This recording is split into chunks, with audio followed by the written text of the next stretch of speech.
Hammaga salom do'stlar, sizlar bilan Dalasa Jaloliddinov Uzubi kanali. Bugungi videoda biz Harry Kane'ni qo'ldan kelgancha chiroyli holatda full qilishga harakat qilib ko'ramiz. Ya'ni zarba darajasi ko'rib turganingizdek 96 darajagacha ko'tarildi. Dalasa 26 ga kelib, Kane'ning o'zi 86 darajaga ko'tarildi. Dalasa 25 vaqtida 86 bo'lgandi.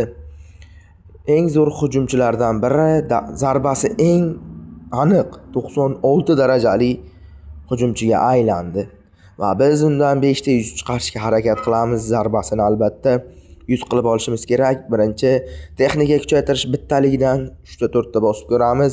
Zarbasiga tushguncha zarbasini 97 qilib olamiz. Keyin birinchisida pasiga tushmoqda, ikkinchisida ham pasiga va uchinchisida mana bizga uchinchisi zarbasiga tushmoqda va endi oxirida 3 talik kuchaytirish bosamiz. Ungacha fitnessdan 4 ta 100 chiqarishimiz kerak.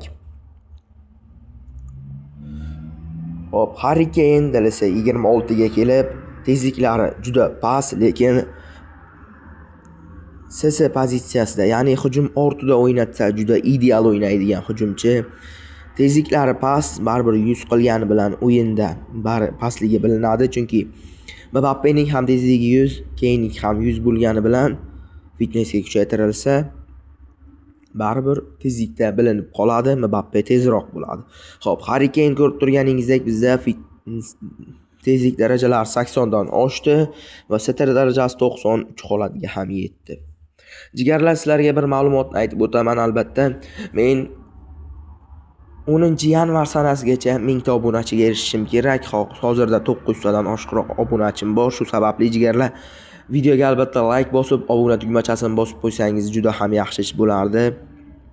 Albatta Telegram kanalimga o'tib qo'ysangiz, 1000 ta bo'lganimda tekin sezon pasli aksiya o'ynaladi Telegram kanalimda va hozir bilasiz, yashil kartali Mbappe, Kane, Dembele, Nuno Mendes, ya'ni Dalasa 2025-yilning eng zo'r o'yinchilari deb har bir o'yinchining darajasiga bir daraja baland qilib chiqargan.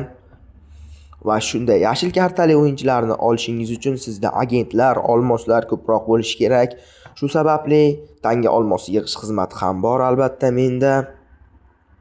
Bemalol Telegram kanalimga o'tib qo'ysangiz, barcha yangiliklar, Dalasa haqidagi barcha ma'lumotlar Telegram kanalimda bo'ladi. Hop. Tezligi 90 dan oshdi mana. Hop. Hozircha bittaliklardan bosaveramiz. Va tezlanishga tushganda break horse, bizda break horse darajasi menimcha birinchi marotaba bo'layapti. Anchadan beri break horse bo'lmay qoldi. Keyinga Harry Kane'ning Dalasa 26 da zarbasidan 100 chiqarish osonroq ish va 5 ta 100 chiqarish menimcha eng oson futbolchi Harry Kane bo'lsa kerak. Yana bilmadim, to'g'riroq Erling Haalandda ham juda ham oson, chunki fitness darajalari ancha baland va texnika darajasida albatta bitta 100 chiqarish uchun zarbasi 93 bo'lsa ham, adashmasam yoki 93 yoki 94 bo'lsa ham anchagina texnika ortib qoladi Haalandda. Va Haalanddan 5 ta 100 chiqarish eng osoni. Ikkinchi o'rinda menimcha Kane bo'ladi, lekin Kane'da bittagina noto'g'ri kuchaytirish ketib qolsa, taklingga tushib qolsa yoki zarbasiga tushmaydigan bo'lsa, 2 talik yoki 3 talik bosganingizda albatta 6 ta, to'g'riroq 5 ta 100 chiqmaydi. Hozircha bizda birinchi 100 chiqdi tepadan va staminasi 97, tezligi 94, tezlanish 90 bo'lmoqda. 91 hozircha bizda 200 dan sal oshiqroq kuchaytirish ortib qolmoqda. Jigarlar, yana sizlar bilan menimcha 3 ta yoki 4 ta futbolchini full holatga yetkazamiz. Keyinchalik open pack videosi bo'ladi mana shu akkauntda, ya'ni shu akkauntda yashil kartali o'yinchilardan ochib chiqamiz. Ungacha sizlarga 4 ta yoki 3 ta yoki 4 ta, keyin darvozabonlar kuchaytirish bo'ladi. Shu akkauntning o'zida 5 tacha video chiqaraman, keyin shu akkauntni Telegram kanalimda tekinga berib yuboraman. Shu sababli Telegram kanalimga o'tib qo'yishni unutmang deyman. Va 97 ga 97 tezliklari, tezlanish va stamina str 100 bo'lib bo'ldi. Bizda hali ancha kuchaytirish uchun imkoniyat qolmadi deyarli va texnika kuchaytirishlar ortmayapti. Men oson bo'ladi 600 500 chiqarish deb o'ylardim, lekin bu juda ham qiyin bo'lar ekan va 400 chiqarib oldik. Menimcha endi 3 talik kuchaytirish bosganimizda bizda biroz avvalroq 75% bo'lardi zarbasiga tushishi, lekin endi juda ham kam. Menimcha 50 ga 50, undan ham pastroq bo'lishi mumkin 500 chiqish foizi.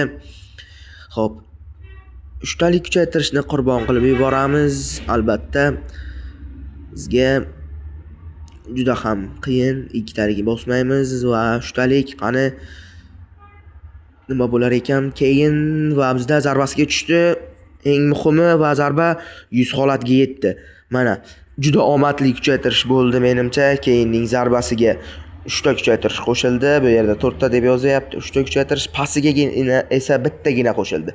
Keyingi 6 dona texnika kuchaytirish ortib qoldi va o'shandan 7 dona to'g'riroq. O'shandan 4 tasi zarbasiga, 3 tasi pasiga tushdi. Bu juda ideal kuchaytirish bo'ldi Harry Kane'da jigarlar. Keyin ideal kuchaytira olgan bo'lsam, albatta videoga like bosib qo'yishni unutmang deyman. Video sizlarga yoqqan bo'lsa, albatta kommentariyada o'zingizning izohingizni kutaman. Telegram kanalim silkasi ham albatta kommentariyada, video opisaniyasida bo'ladi. Hop, biz taktikani o'zgartirib, keyin hujumga to'g'ri zonada tushirib olamiz. Va mana bu yerda Nuno Mendes va Hakimilar charchabdi. Ularning o'rniga Rafinha hamda Yamallarni qo'yib olamiz. Jigarlar, video sizlarga yoqqan bo'lsa like bosib obuna bo'lib qo'yishni unutmang.